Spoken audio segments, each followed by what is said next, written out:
It's a good tuna, but I think I paid too much. I always wear my mask and wash my hands after going home. I am the king of the ring. Welcome to the Japan What Podcast, episode 213. I am your host, Matthew PMBigelow.com. Coming at you from the Izumicho Studios in Shinjuku, Tokyo, Japan. The armpit of Asia. Covering Japan Society 5.0, AI market trends, rising conflict in the Indo-Pacific, the supply chain wars, depopulation, migration, and more. We thank you for coming along the adventure that is today's show. Yeah, I'm hoping we get one of those atmospheric rivers again this summer. Not many people know this, but for the summers of 2020 and 2021, it was almost chilly in Tokyo because we had these atmospheric rivers above us. And what that means was that just these clouds were condensed by the two different pressure systems. And there was basically a mountain or just cloud coverage miles thick above the city for the entire summer. Everyone was panicking because of COVID. I wasn't. I was walking around outside, sometimes even with a jacket on, often with a jacket on at night. The past couple of years, though, has been super hot. Everyone will say because of global warming. I'm not sure if that's the reason. We did have a massive undersea volcanic explosion a couple of years ago in the Tonga, and that sent up a huge amount of particulate matter into the atmosphere in the form of water, and that maybe heated things up a bit, but I don't know. Maybe that's global warming in itself. But that means we all have to eat bugs now, right? So anyway, the bug that I just killed, wrapping it up.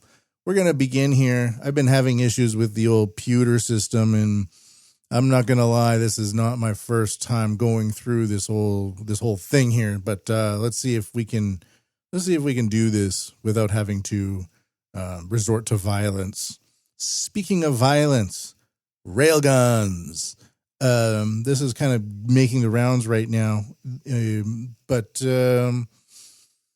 electromagnetic railgun. We've been hearing about this technology for a long time now, and it's now that our weapon systems are so advanced, we can't just go out like we could with gunpowder and bullets and stuff the powder down into like a flintlock and pull the trigger and hope for the best, hope we'd blow someone's head off.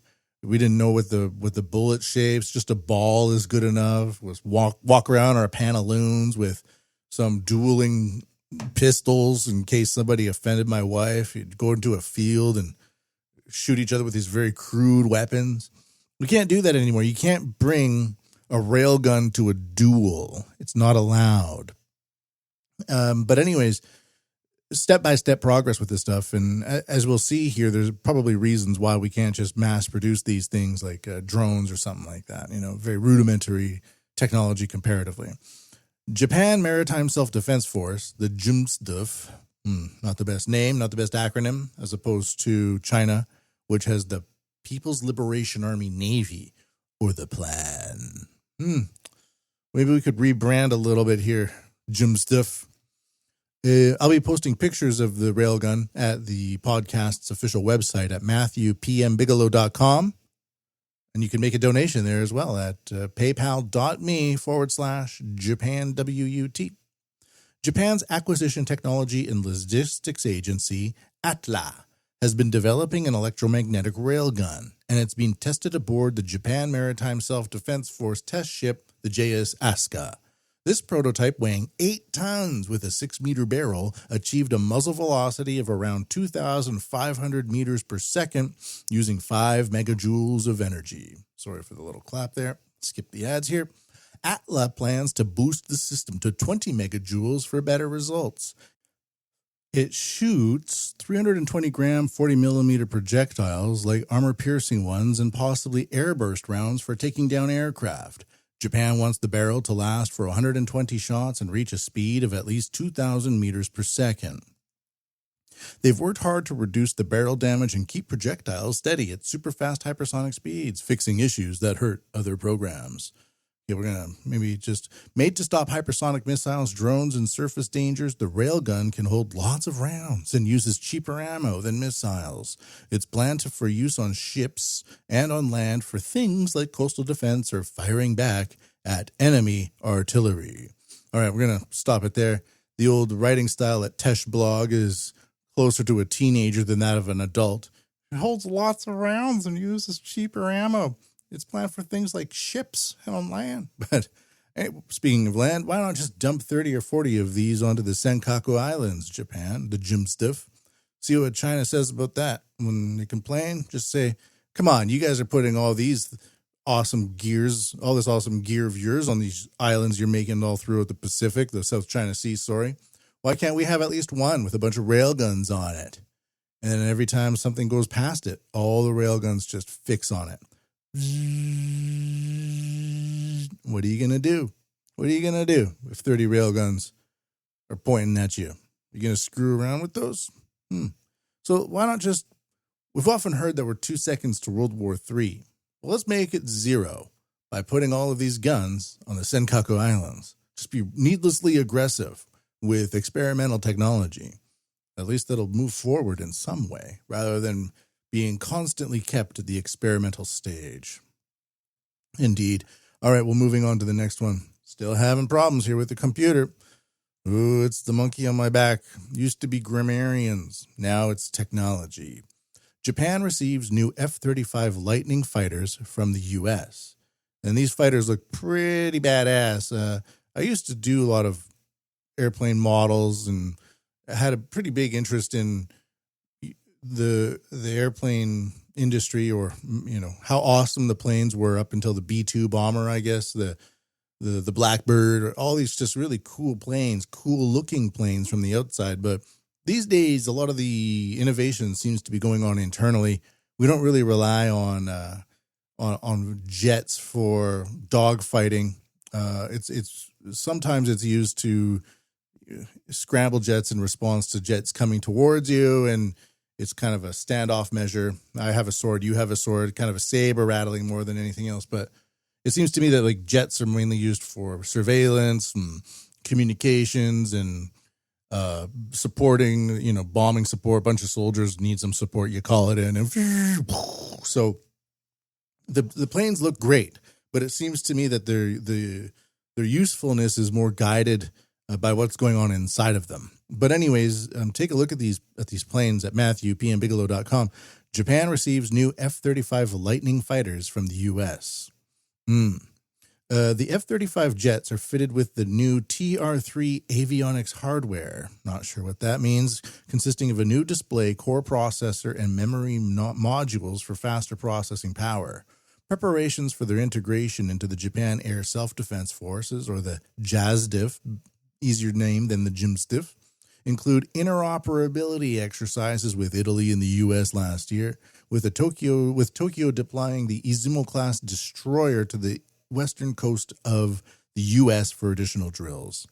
This is part of like a larger package. It says here, Washington approved the sale of the F-35 jets to Japan back in 2020 with a $23 billion deal signed in response to the rapid modernization of the Chinese military. The package listed for the sale of 63 F-35A variants and 42 of the F-35B short takeoff and vertical landing version, the VTOL. It goes on from there. It says its air-to-surface missile configuration has a combat range of 770 miles or 1,240 kilometers and can extend up to 870 miles in air-to-air settings. So, again, that the air-to-ground is more about probably taking out infrastructure like we saw between Russia and Ukraine. Not so much about blowing up other planes, but taking out infrastructure, monitoring things, or acting as deterrents. I know that when, for example, the Americans moved some of their carriers, aircraft carriers, up towards Israel through the Red Sea and stuff like that, Russia was deploying some of its jet fighter craft into the Black Sea with their missiles that had 800 or 1,000 kilometer range on them, And that kind of, we can hit your ships with our planes, even though it's very far away on a different body of water. So it acts as these types of deterrents in a way. It's kind of interesting. The striking a balance between blowing up an aircraft carrier or an aircraft carrier blowing up you. Next article here. We have planes. We also have missiles. Japan flexes defense ambitions at arms show. For the past few weeks, I've noticed that there's been a lot more news about Japan shoring up defense, whether they're making subsea cables part of critical industries or considering what data centers can be and more focusing on defensive measures, not really being offensive, but shoring up its defenses. I'm clicking my mouth a lot. Shoring up its defenses. That seems to be the overall trend here. Not for offensive purposes, but in case someone comes knocking, you can blow their head off if they start coming through the front door.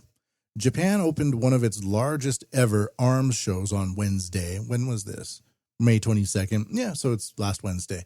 In a display that Defense Minister Gen Nakatani said marked the pacifist nation's deepening push for overseas defense cooperations and weapons exports. The DSEI Japan exhibition near Tokyo showcased Japanese missiles, warships, and research into lasers and electromagnetic railguns. The event, double the size of the 2023 show, drew 471 firms from 33 countries, including 169 from Japan, twice as many as 2 years ago, according to organizer Clarion Defense and Security.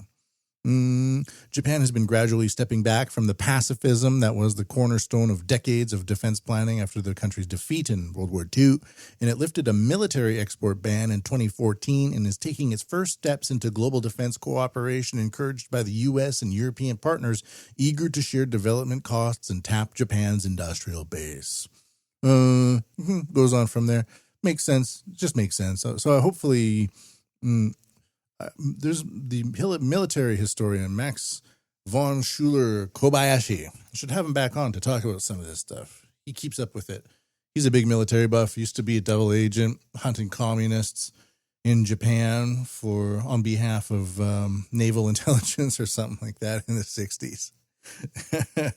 Very interesting story. Very interesting guy. Go check out his books. But we'll see. So anyways, seems to be shoring up defense. Possibly selling some of that as well.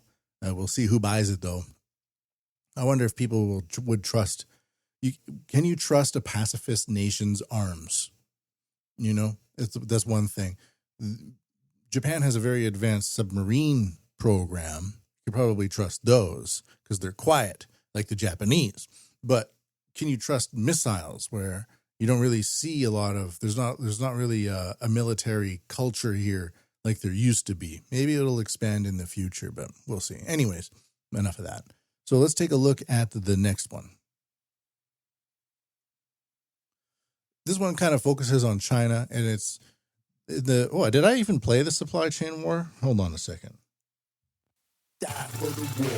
Everybody move. Die for the good. Die for the war. Die for the war. Yeah, so that's the supply chain war, and as we move into more war, the supply chains are part of that, not only for logistics for the war, but to protect your own supply chains, you got to be able to kick other people's asses. And ever since COVID hit, I've realized that we are in a supply chain war, and the United States has been doing its best to curtail China's ability to develop advanced chips. There's this theory that China was supposed to be the manufacturer for the world, but America was still supposed to be the researcher and leading tech developer. But once China started developing enough goods, they kind of realized, well, we can make this stuff, and the best way to do it, because we don't have the universities, is to just get it somehow from other people. So they've been really good at that.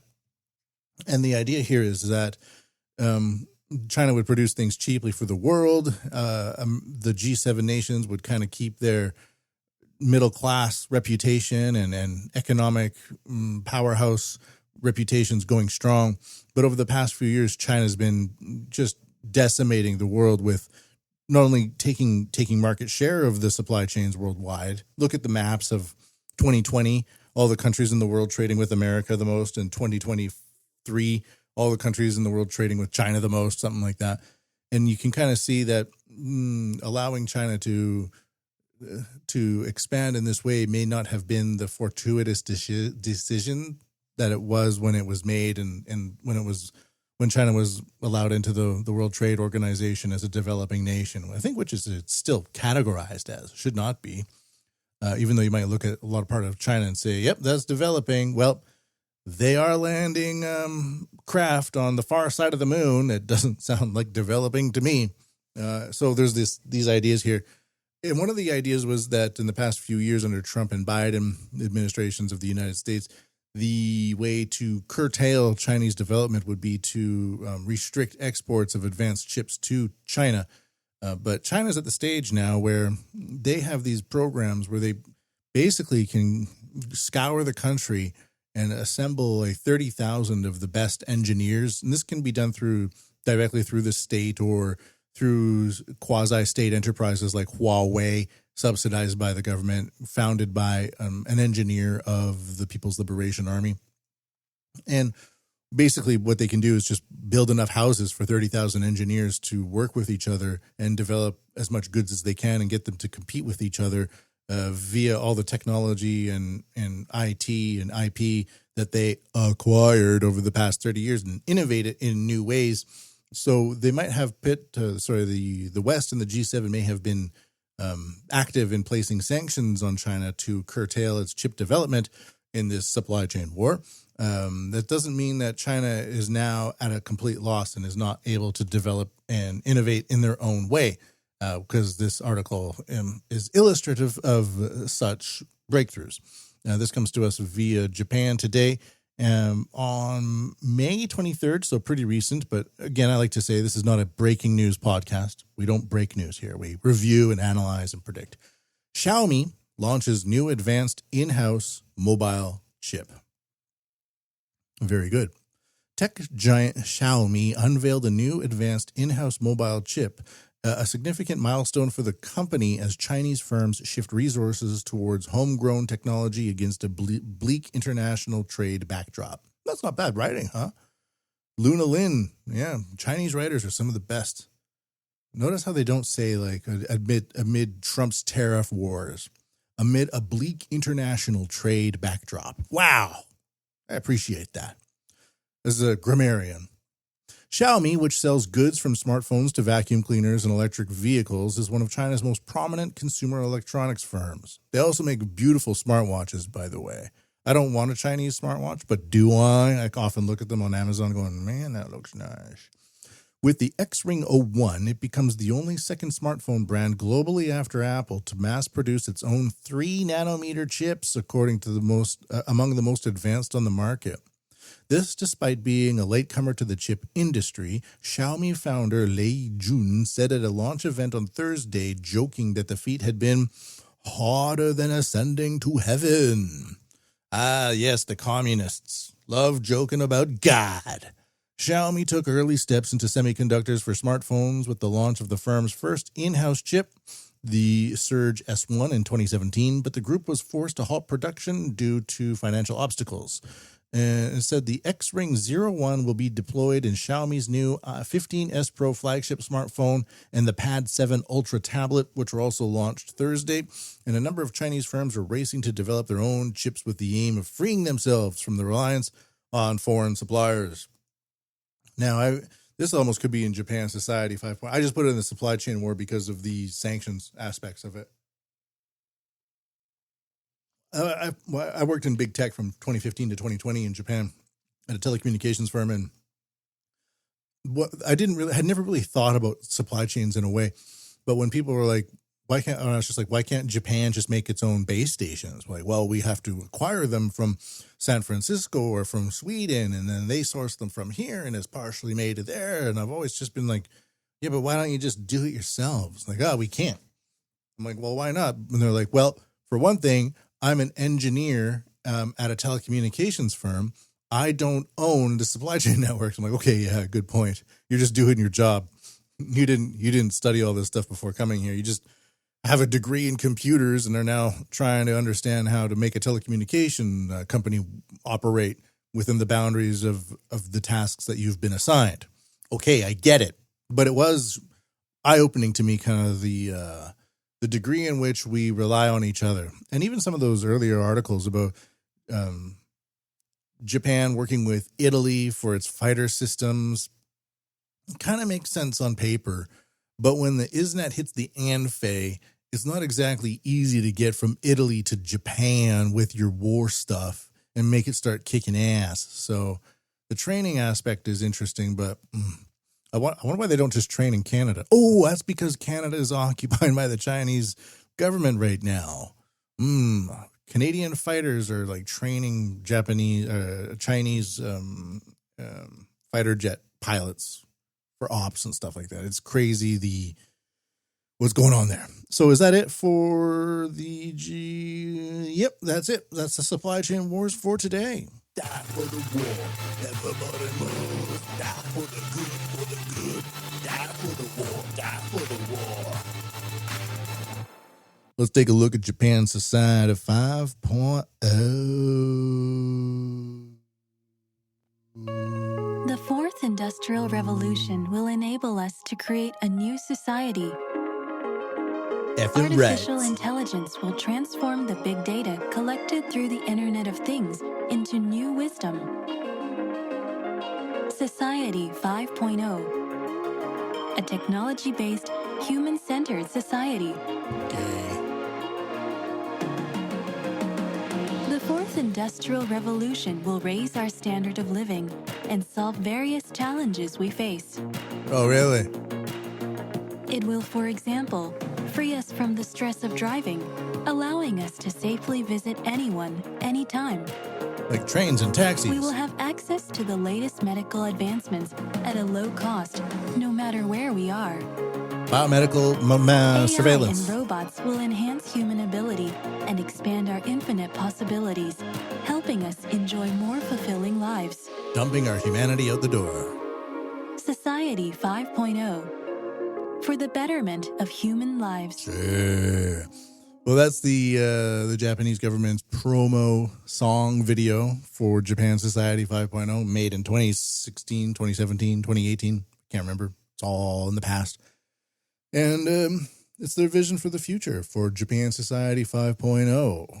1.0 meaning scurrying about in the caves. 5.0 meaning the functionality of our smartphone is distributed through a 5G surveillance grid system where you look at a camera outside of a convenience store far away from where your home is and you say, call mom. It sees your face, attaches your biometric data to your contact list, calls your mom, and then through the Bluetooth speaker that you've got in your ear, the earbud, start talking to mom. Hi, mom, thought I would call. Well, it's about time. And you look at the facial recognition camera and you raise your eyebrow and it, those like flashes blue, like, yeah, we got you. And that's the overall plan. That's a Japan Society 5.0. And then, of course, everything is monitored or secured in the cloud. And that's the vision. I'm not saying I support it. I'm not saying it's a good thing or a bad thing. I'm saying that that's what's trying to happen. And we should know about it because that's the kind of the society that we're aiming for. And a lot of people are they'll say like, oh, AI is just trying to enslave humanity. You can't use it. Don't use it. It's like, well, we're all using it anyways. It's akin to looking at old pictures of cities before they were cities with cars and stuff in them, with cobblestone roads and people with carts and cows and stuff like that. And it's, things change. Tokyo is changing right now too, from all these buildings that are like 12 to 14 stories made of concrete. Those are being demolished by the dozens at the same time and being replaced by steel and glass towers that are 40, 50 stories high now. And you look back at the old Edo, which is Tokyo before it was Tokyo. It was called Edo. And it was a canal society of people paddling through the canals, trading fish and stuff like that. And it's just, things changed. They were wearing kimonos and robes, and There weren't any street lights. People had lanterns and jinrikishas, and it changes, It's like a stone bridge where a straw bridge used to be. And that's kind of what Japan Society 5.0 is. It's a shift. It's using this technology to shift it. I don't really believe the aims are going to manifest themselves in the way that they originally intended, by the way. I don't. I'm not just a follower here. I'm a monitor, but also an analyst. I am Matthew, pmbigelow.com, the AI Whisperer. That's me. C'est moi, the AI Whisperer. Now, I was kind of getting a little dystopian and disagreeable with the introduction there of Japan Society 5.0, giving up your humanity and stuff like that. And that's because I've been using large language models with a lot of the research I'm doing, because most of the news is not very good at reporting this stuff. The best stuff comes from blogs. The best stuff comes from public relations, like websites and stuff like that. But they often include so much information and repetitious information that it's a real ball ache to read. And I translate a lot of it from Japanese as well. And then the way that the Japanese reports news and information is just so different. And at first I was kind of into it, but then the websites get glitchy and they start rearranging words. So I've been translating it into English and then using a large language model to just turn them into shorter articles so that they're easier to read. So I'm not humming and hawing and looking around the screen as much as before. That's kind of the idea. It's kind of what convinced me to start using it in such a way. So I've done that. So we're going to begin with news from the medical world. And I've been covering AI medical for about 10 years now through my previous job and right now through this podcast, because the thing that AI does very well is it responds well to similar information input into it a million times the same way. And that's basically what a lot of medical information is. And it doesn't matter if it's an Italian or English or French or whatever. By and large, the big medical facilities have a very standardized approach. And the fact that most of it's Latin as well, which is a very categorical language, means it's categorized very well and very logically. And also the amount of money that gets put into medical and the precision of the medical industry, it makes it so that it's very compliant with AI applications. And the first one here is in line with that. So I'm putting it at the top because AI medicine is something that we're all going to be looking at in the future. It's going to go right up our asses with Fujifilm's AI endoscopy or scopy to enhance pancreatic cancer detection by 2025. And I'm going to tie this into the dystopia that I was teasing a little bit before. Fujifilm's AI-powered endoscopy system, set for release in 2025, will integrate with its ultrasound endoscopes to detect suspected pancreatic cancers early. The technology builds on Fujifilm's existing CAD-eye system, already used for stomach and colon diagnostics. This has received pharmaceutical approval from Japan's Ministry of Health, Labor, and Welfare. During examinations, the AI identifies the pancreas in real time on the screen, outlines potential disease areas, and alerts doctors, enabling high-quality diagnostics even by less experienced practitioners. The system uses ultrasound at the endoscope's tip, inserted through the mouth to the stomach, to capture detailed pancreatic images, a method traditionally reliant on skilled specialists. By enhancing detection accuracy, the AI addresses the challenge of early pancreatic cancer diagnosis, critical given its low survival rate and approximately 40,000 annual deaths in Japan. Applications include improving diagnostic consistency in rural areas with limited access to expert doctors and supporting high-precision examinations for early intervention, and so on. It goes on from there. Now, have you ever read Ted Kaczynski's The Technological Society essays? Ted Kaczynski was the Unabomber, and he was also an MK-Ultra mind control victim from the CIA. He had like an IQ of 780 billion, and the government said, you're too smart, so they gave him enough LSD to kill an elephant, but it didn't kill him. It turned him into the Unabomber. But I used AI voice speaking software to read out his essays to me a few years ago now. And Ted Kaczynski has this real way of getting into your mind. And so what I've done is I've asked Grok to rewrite that article about the way of the endoscope AI analytics and how good it is. I think it's a good thing. But if you're in Ted Kaczynski's mind, this is how it might be interpreted and discussed about. So I'm not going to do this with all the with all of the news stories today, but I wanted to kind of say, like, this is going to lead into the educational aspect of AI, where AI is going to be used for students to help write poetry. Well, it could also be used by students to write propaganda or to write disruptive articles. If you're in company A and you want to attack company B, why not use open source AI to do so? So this could be written by somebody at a different company who wants to take the kind of almost the monopolistic approach of Fujifilm's endoscope program to task. That's just kind of a lead-in. I don't really believe it, but this is how AI rewrote the same article with Ted Kaczynski's psychological methods applied to it. Fujifilm's AI endoscopy, the illusion of medical salvation. Now we're getting into it. Fujifilm's AI-powered endoscopy system, set for release in 2025, is heralded as a breakthrough in detecting pancreatic cancer, but it is yet another chain binding humanity to the technological system. Integrated with ultrasound endoscopes, this AI identifies the pancreas in real time, outlining potential disease areas and alerting doctors. Marketed as a tool to democratize diagnostics, it claims to enable even inexperienced practitioners to perform high-quality examinations. But this is no liberation.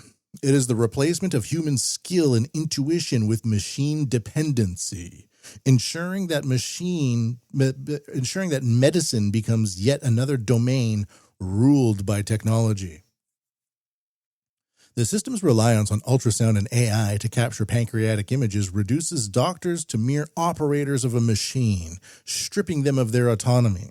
The promise of early detection, critical for a disease with 40,000 annual deaths in Japan, is a seductive lure, but it comes at the cost of surrendering human judgment to algorithms.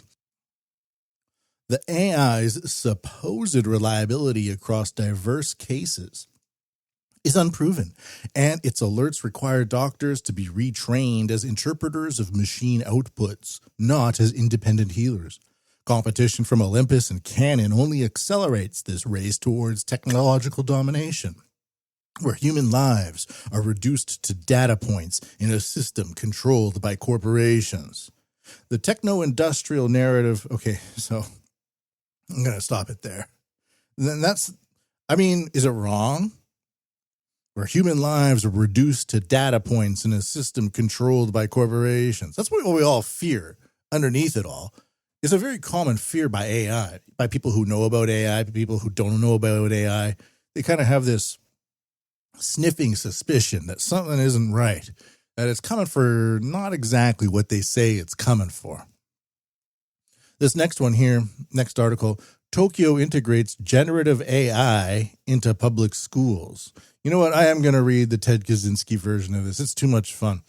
And if you want the original version, just go to MatthewPMBigelow.com and it will be linked for you there. But let's get intense here.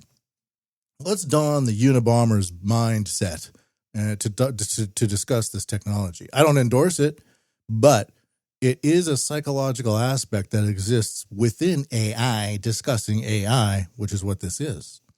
The technological system continues its relentless advance, now infiltrating the minds of the young through Tokyo's so-called Tokyo Metropolitan AI, a generative AI imposed on 256 public schools started in 2024. This system, designed to ensnare 160,000 students and staff, is not an innocent tool for education, but a mechanism to deepen society's dependence on AI, eroding the autonomy of human thought. Developed through experiments and designated generative AI research schools, quote unquote, this technology ensures its own perpetuation by preventing itself from learning input data and filtering inappropriate interactions, a sterile, controlled environment that stifles genuine human creativity. The system's applications, crafting haiku, writing stories, producing videos, are presented as fostering creativity, but they are nothing more than distractions from the natural processes of learning and imagination. By automating lesson planning and personalizing education, the AI reduces teachers to mere cogs in a machine, stripping them of their role as independent guides. Students trained to interact with this AI overseer are conditioned to accept a future where machines dictate thoughts, preparing them not for freedom, but for servitude in an AI-driven world. The promise of critical thinking is a lie. The system teaches reliance on technology, not independence from it. The dangers are clear. Equitable access is a hollow promise when the system itself creates uniformity, crushing individual variation. Over-reliance on AI risks producing generations incapable of thinking without a machine's guidance. Privacy, despite so-called safeguards, is a fantasy in a world where every interaction is mediated by a centralized technological network.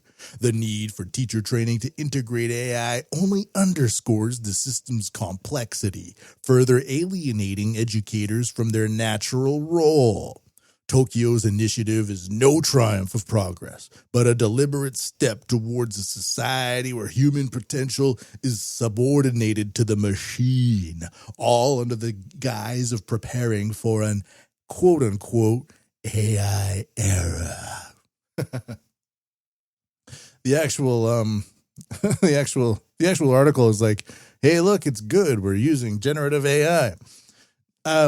Back to we're gonna take off the skin of the Unabomber here for a second and hang that loose bag of insanity up on the wall here.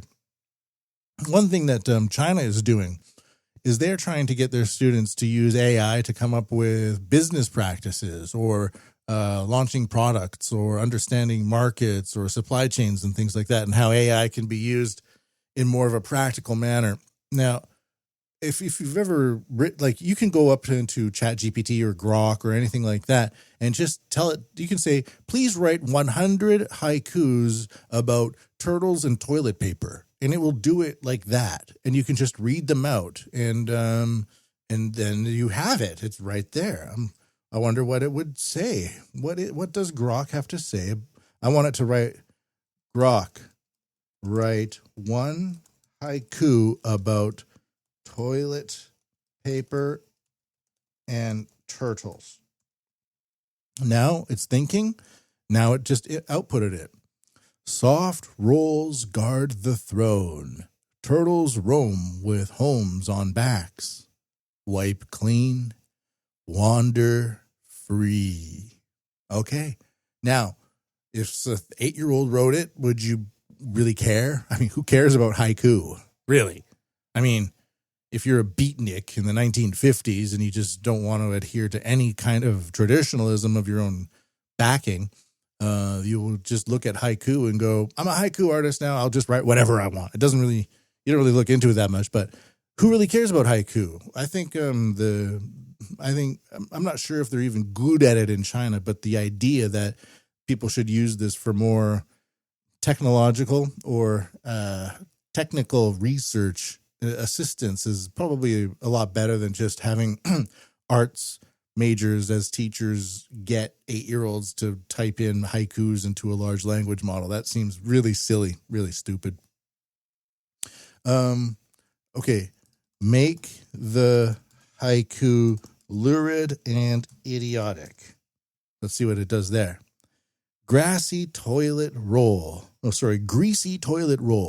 Turtles hump their crusty shells.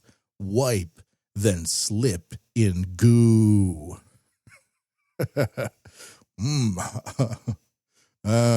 Haiku AI, dirty AI haiku. Is that the title of today's show? But it like I said, I'm just doing this to illustrate the point. Who cares? Who cares that if you're using AI to write haiku in an elementary school or something like that? I'm not sure. It doesn't really indicate the usefulness of the AI. Here's the next one. I think we're going to continue this idea. Nara's City Hybrid AI Expert Parenting Consultation, the erosion of human bonds. Nara City's hybrid parenting consultation service, launched in May 2025, exemplifies the technological system's invasion of the most intimate human relationships. By combining generative AI with expert social workers through the Line app, the service promises 24/7 access to parenting advice, bypassing the limitations of traditional human-based support. But this is no solution to societal problems. It is a deliberate step toward replacing human connection with machine-mediated interactions, further isolating individuals in a world dominated by technology. This is a real system, but real. Well, I put the Unabomber's skin suit back on and I'm in crazy world again, but this news is real, that they're using AI for parenting consultation via a Line app, which is dystopian. The AI's ability to provide immediate responses and transfer complex cases to human experts is presented as progress, but it undermines the natural process of seeking guidance within communities. Parenting, a deeply human act, is reduced to queries processed by algorithms, eroding the emotional bonds that define family and society. The system's applications, addressing loneliness, bullying, and suicide preventions, are noble in name only, masking the reality that AI cannot replicate the empathy and understanding of human interaction. The use of Line, a platform already embedded in daily life, ensures the system's insidious spread, normalizing dependence on technology for personal struggles. And there we go. One aspect of AI that I've been really wanting to focus on, but can't due to the limitations of information, I'm assuming a lot of it's secretive, but about a year and a half ago, maybe 2 years now, the Nikkei Shimbun came out with an article saying that Microsoft and other major U.S. tech corporations and some Japanese ones are going to work with Japanese governments to create AI governance laws. And I was like, wait a minute, this is some of the biggest news I've ever seen in my life. Microsoft is going to work, it was regional governments. Microsoft is going to work with regional governments to help them craft AI governance laws. And I was like, whoa, this is insane. And ChatGPT's come out now, and this is to support U.S. government operations, but it's in line with that. And ChatGPT is Microsoft, so who knows if this is the first step over in America and it will be brought over here soon. I'm not going to put on the skin suit for this one. I'm just going to read it as is, but it says, just to give an overview, I'm not going to go too much into it, but OpenAI's ChatGPT Gov, launched on January 28th, 2025, is a tailored AI chatbot designed for U.S. government agencies, leveraging the advanced GPT-4o model for superior text processing, coding, image analysis, and data summarization. Hosted on Microsoft Azure or Azure Government Cloud, it meets stringent security standards, ensuring safe handling of sensitive data in a private environment. Features include custom creation, collaboration, and applications include streamlining administrative tasks, enhancing public health through predictive disease analysis. We were getting into that a few weeks ago on the podcast with Sakana AI, and they're involved with with some of those defense programs I was talking about earlier too, I believe. And this is this AI government thing is optimizing infrastructure via traffic and urban data insights and bolstering national security with risk assessments. The Air Force Research Laboratory uses it for resource searches and coding. Los Alamos National Laboratory for Bioscience and Research and Minnesota's Enterprise Translations offices for faster, cost-effective multilingual translations, saving an average of 105 minutes a day on routine tasks. So there's that. The skin suit version of that, the Ted Kaczynski Unabomber version, is ChatGPT Gov, the technological subjugation of government or of governance. But there is one that came out regarding Japan, and it says Japan's AI governance, ethical innovation across sectors. And this is from a different article. This is rewritten by Grok, just to give us a snapshot of it, because the original one's it was like a few thousand words long. It's linked up at MatthewPMBigelow.com if you're interested. It says Japan leads in AI governance, leveraging advanced technologies like robotics and AI to integrate ethical frameworks across sectors such as healthcare, urban planning, and automation. Rooted in initiatives like Society 5.0 and AI Strategy 2019, Japan's governance emphasizes transparency, accountability, explainability, ensuring AI systems can deliver clear, understandable outcomes. It goes on from there. But I'm going to read from the Skinsuit version because it's a lot more fun, and I often go through these things on a weekly basis, and it's a little bit dry, and I feel like getting a little wet. I feel like dousing my hair in the insanity of the Unabomber. Join me on this mission. Japan's AI governance, the facade of ethical progress. Japan's so-called leadership in AI governance, rooted in initiatives like Society 5.0 and AI Strategy 2019, is a deceptive attempt to mask the technological system's relentless advance. By emphasizing transparency, accountability, and explainability, the Ministry of Economy, Trade, and Industry, and the Global Partnership on AI claim to prioritize ethical AI use, but these are empty gestures, designed to placate those who sense the loss of human autonomy while the system tightens its grip on society. Applications, AI-driven public administration, cybersecurity, caregiving, robotics, and others promise efficiency in solutions to societal problems like an aging population. But these are illusions of progress, replacing human agency with machine control. AI in urban planning and healthcare subordinates human needs to algorithms, while automation and industries threatens the livelihoods of lower-skilled workers. The Act on the Protection of Personal Information is a feeble barrier against the privacy violations inherent in an AI-driven surveillance and data collection system. Biases in recruitment and criminal justice systems, acknowledged but unaddressed, reveal the system's indifference to fairness. The techno-industrial complex portrays Japan's governance as a model for balancing innovation with ethics, but this is a lie. Ethical frameworks cannot coexist with a system that demands total dependence on technology. The collaboration with global standards only ensures that this loss of freedom is universal, not unique to Japan. The push for caregiving, robotics, and AI in public services is not a response to the human needs, but a deliberate effort to replace natural human processes with artificial ones. True freedom lies in rejecting this technological prison, not in crafting guidelines to make it more palatable. Again, I disagree with all of that. AI is coming whether you like it or not, and ethical progress in this is probably pretty important. But Japan is also on board, and the last one there is lacking in specificity because of the original source material was more like an overview of what Japan is doing, and it was kind of wordy and waffly, but I wanted to connect it to the previous one about the United States using ChatGPT hosted on Microsoft Azure Cloud. Again, Japan is allegedly moving there according to mainstream news sources, and maybe perhaps Japan is now creating the guidelines with Microsoft and Apple or whatever and all these other corporations. And once it's been developed, then they'll incorporate the technology so that it's incorporated in the way that's agreed upon first. It's kind of a standard Japanese method. So that's going to be more or less the Japan Society 5.0 for today. So what do we learn from that?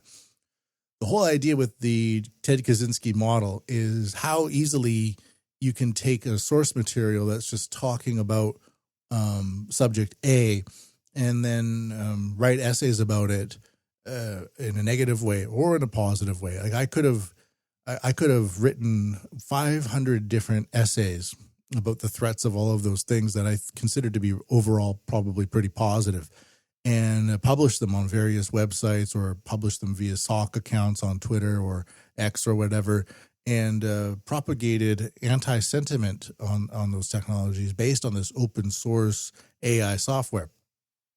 So it's not just about how it can be used to summarize or be useful to deliver practical information in an easy to understand and rapid manner. It's how the double-edged sword approach of this all is how easily it could be just transformed into immediate propaganda, just with a couple of key words. Take this summary and apply it using Ted Kaczynski's thoughts on technology. Boom, and there you have it. And there I am reading it. So that's Japan Society 5.0 for today. The fourth industrial revolution will enable us to create a new society. No, it won't. Artificial intelligence will transform the big data collected through the Internet of Things into new wisdom. We're humans, not algorithms. Society 5.0. A technology-based, human-centered society. My soul is not a machine output. The fourth industrial revolution will raise our standard of living and solve various challenges we face. You're trying to kill my mom with a robot. It will, for example, free us from the stress of driving, allowing us to safely visit anyone, anytime. My teacher's smile is good enough for We me. will have access to the latest medical advancements at a low cost, no matter where we are. No car's gonna drive me. AI and robots will enhance human ability and expand our infinite possibilities, helping us enjoy more fulfilling lives. Lies. Society 5.0.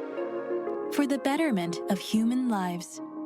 For the betterment of your lies, according to Ted Kaczynski. So there we go. Pretty interesting. Yeah, not a bad exercise there. Overall, deviate from the mean. Let's take a look at some brief news about Japan.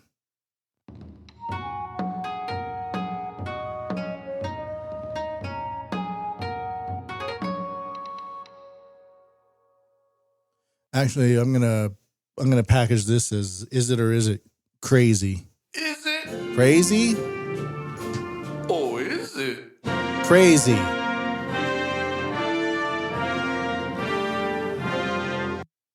So after all of that, we come to one of these final articles here. And now I'm looking at it going, oh, geez, okay. Well, I set it up. I put the ball on the T-ball machine, and now we got to whack it out of the park. Japan to launch offshore blue carbon study for CO2 capture and storage. So this is where I actually get a little Ted Kaczynski-y about this stuff. What the hell is CO2 capture and storage? Who voted for this? Who in the past 20 years went from save the whales, reuse your bags,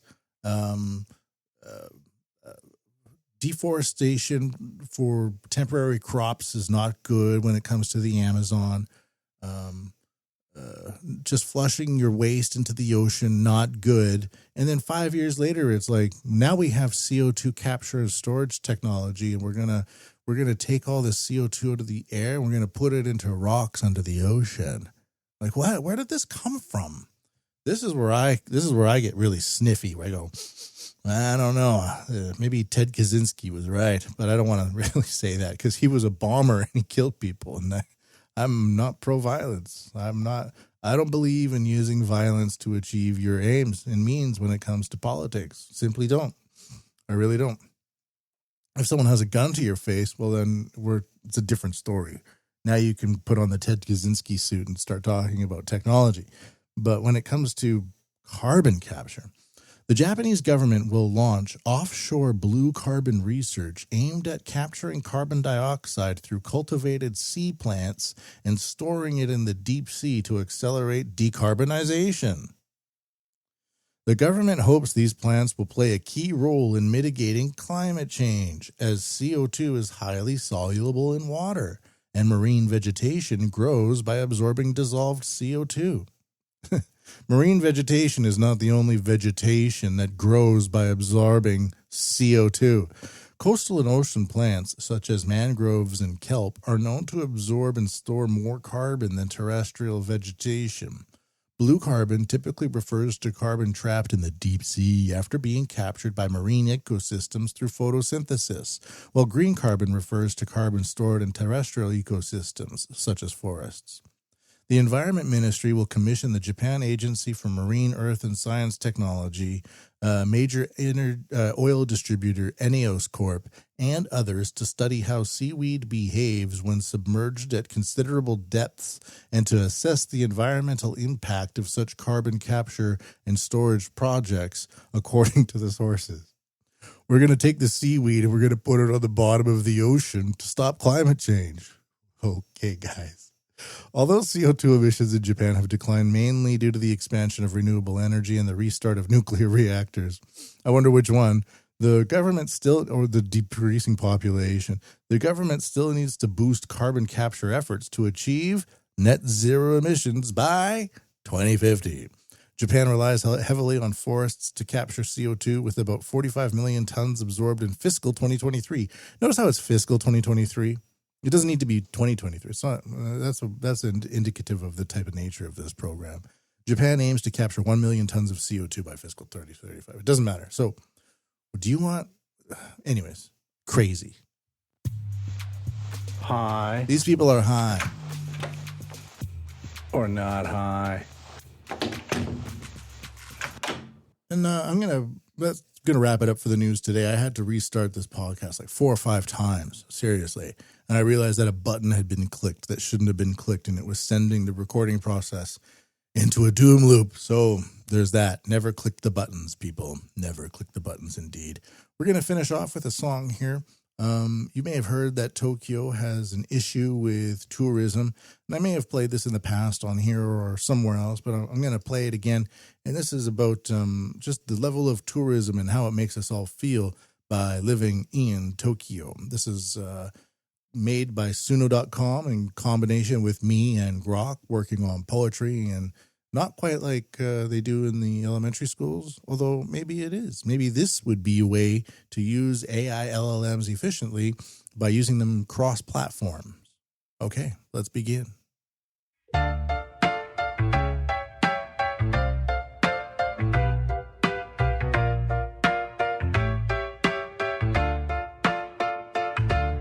Suitcases clog Shibuya's pulsing veins. Wheels scrape the pavement tourists tread upon. They stumble into each other, lost in lanes. I sidestep them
sentiments true about that. Very true indeed.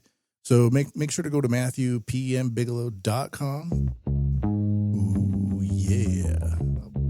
This goes on for a while. Make sure to go to MatthewPMBigelow.com and make a donation at paypal.me/JapanWUT. You've been listening to the Japan What podcast with me, MatthewPMBigelow.com. I wish you a heartful and warmful mata.